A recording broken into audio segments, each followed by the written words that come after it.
Contrast is a collaborative work, a podcast fully produced and hosted by the officers and residents of the Idaho Correctional Institution in Orofino.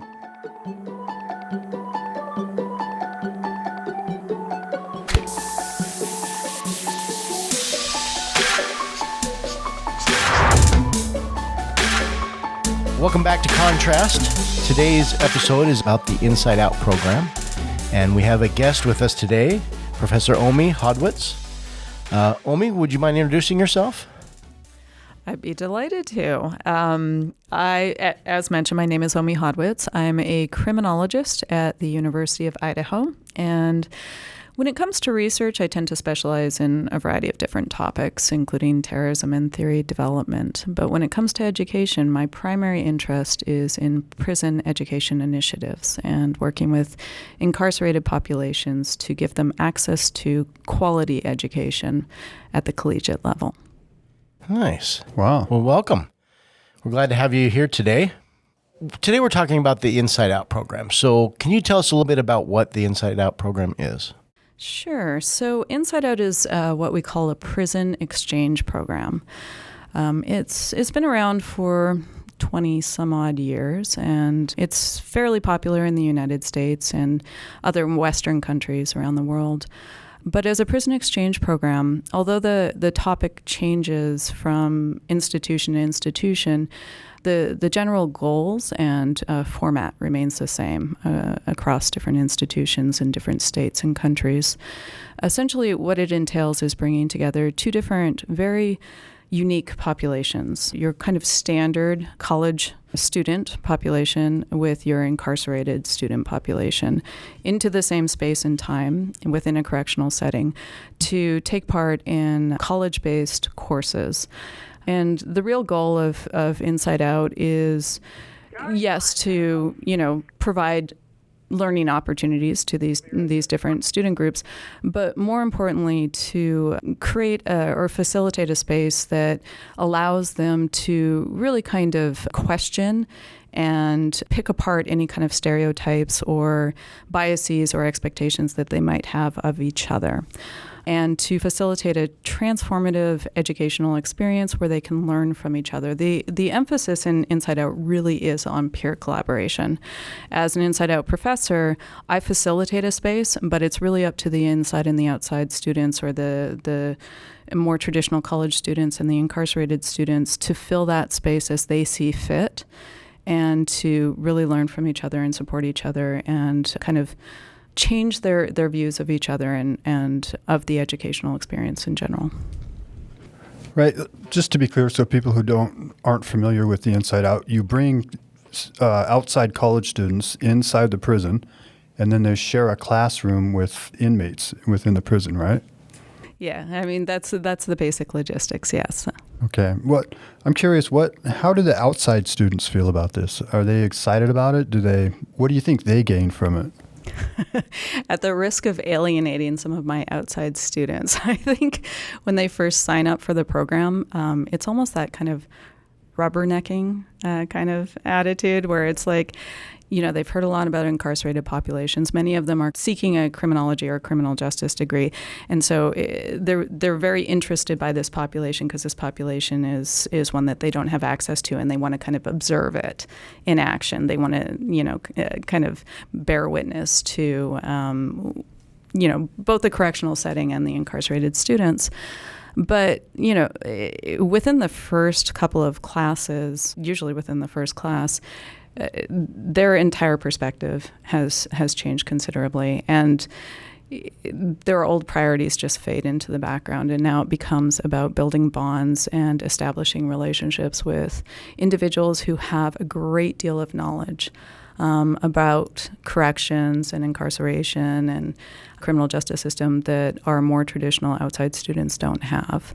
So whatever their priorities are coming into the class or into the course, I think those very quickly shift and fall by the wayside because they start to really recognize and understand and appreciate the amazing opportunity that they have to learn from the inside students. I could see a lot of value in that. I could see how they could pick up things in here and then carry that on with them into their careers as they become, prosecutors or public defenders or whatever it is they're working in the criminal justice field, it's probably really helpful. They probably learn things here that they could learn nowhere else, I'd imagine. Yeah, I think that's fair. And I don't know, it'd take me, I couldn't even begin to count. I'm not sure, at least a dozen students over the last several years have changed their career path because of their experiences with Inside Out, with the inside students. If they were pursuing a legal degree, maybe they wanted to originally become prosecutors, and now they want to take on the role of defense lawyers. Others maybe wanted to be educators, and now they want to provide social services within corrections. There's a real kind of awakening within the outside students. Wow, I think that's pretty cool. So we've been doing this for 3 years. We've had the Inside Out program here. So 6 classes total, right, is what we've had. And our 7th class is starting in the fall. So it was kind of interesting because the whole idea of this is having them, the outside students come inside to the facility. But with COVID, we had to stop doing that. We have been doing Zoom classes. So tell me a little bit about that and how that has affected the group, or has it changed the class? It's been difficult. Just as a facilitator of space, I'll just speak plainly. The logistics of trying to support an Inside Out program in a virtual space is taxing, at the very least. But I think it's also really put a strain on the kinds of dynamics that traditionally form in the Inside Out space when we're face to face in a seated classroom. There's still bonds being formed. I hate to admit this, but I usually gauge how much of a slam dunk a semester was based on how many people cry at the end of the semester, both inside and outside students. And if you are comfortable applying that metric, these last couple of semesters, these virtual semesters have been successful because there's still tears in the classroom coming from both sets of students. So I kind of console myself with the idea that there are still bonds being formed and the students are still learning from each other, and they're still having a really, really beneficial experience. But it does pale in comparison to what the seated experience is like. I am looking forward to, and I don't know if it'll be in the fall semester or in the spring or when it will happen next, but I am very much looking forward to bringing everybody back into the same space again. I've got a question for Deputy Warden Anderson. You're the Deputy Warden of Security, and this program's been going on for 3 years now. Has there been any security issues concerning the Inside Out class at all? No, not that we've seen. I think that we have Deputy Warden Shriver has been great at setting expectations in the beginning. He has a conversation with everyone. We've had a few hiccups, but they were easily managed very quickly. And there's a respect, I believe, from our residents that going into it, they understood the importance of it and how quickly you can lose that opportunity. So we didn't have any issues really. I think after the program, we may have had someone want to connect with a student, but we shut that down so very quickly and addressed it. And other residents see that we take it so seriously and they don't do it again. But that's, to me, that's just very minimal compared to what you could have. So let's talk about your book project. Can we discuss that a little bit? Of course. Yeah. What would you like to know? Well, what is the book? What is it about? Who provides writings for it? That kind of thing? Yeah, so this is, I love this project.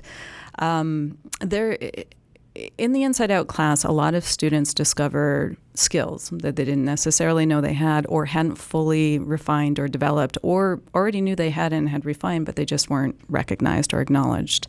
And writing is a big part of that.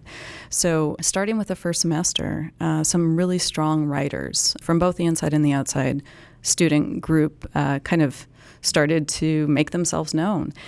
And so I approached you, Deputy Warden Shriver, and with this idea, putting together an edited volume of the history of criminological theories and having each chapter co-authored by an inside student and an outside student. And so the inside students would write the chapters, and the outside students, having access to the internet and to the campus library and things like that, would provide and would do the research for the chapters and provide the material and deal with that side of things. And so you very graciously and gave me permission to move forward with the project. And so the book is done. It was submitted 2 days ago. Oh, Wow. nice. Yes. Nice. Yes, that was one. That was a big announcement I was going to make today. But yeah, so the book is done. It was submitted 2 days ago to the publisher. Routledge Publishing picked up the contract. They were really excited about the book. And knock on wood that, nothing goes awry between now and probably next summer when it will be released. It's in the works, and it's now in the publisher's hands, and it's really quite an exceptional book, in my opinion. Recognizing that this is the culmination of the work of the co-authors, not of me. So I'm I'm reflecting on their contributions, but it really is quite exceptional. Each chapter is co-authored by inside and outside students. Each chapter addresses a different era of human development, everything from starting in ancient Greece and during the Roman Empire through to our current wave of restorative justice. And it looks at how criminological thought and criminal justice practices developed within that particular era. So it's quite an exciting project. Yeah, it's pretty neat. Yeah. So I wish I could have been there to hear you presenting this to these publishers. What was their thoughts? Were they kind of apprehensive at first, or? No, they were incredibly enthusiastic. So there is this rare bird, a unicorn, in criminology called a convict criminologist, and the name kind of reveals what the definition would be. It's folks who have been involved with the criminal justice system as residents and clients, who then become academics, and they specialize in the criminal justice system or in criminology. And convict criminologists are they're given a great deal of what's the word I'm looking for? Credibility, maybe? Yeah, credibility. I think that's a good one. Great deal of credibility because they've walked on both sides of the bars, if you will. And so publishers, they recognize the value of hearing firsthand from people who have experienced what it's like to be processed by the criminal justice system, about the criminal justice system. So the publishers were very excited about the book. Wow. Mm. Yeah. Well, we really appreciate your commitment and what you do here. And I've been in 2 of your classes, and I can't wait to do another one.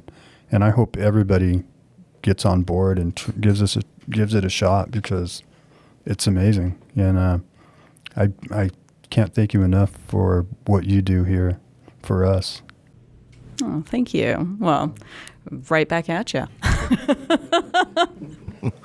So thank you, Omi, for being with us today. We appreciate your time and effort and everything you've put towards this program, and we're glad that you could actually be our first actual podcast subject. So thank you for letting us do this test run. Thank you. Always a pleasure. She's controlling the podcast again.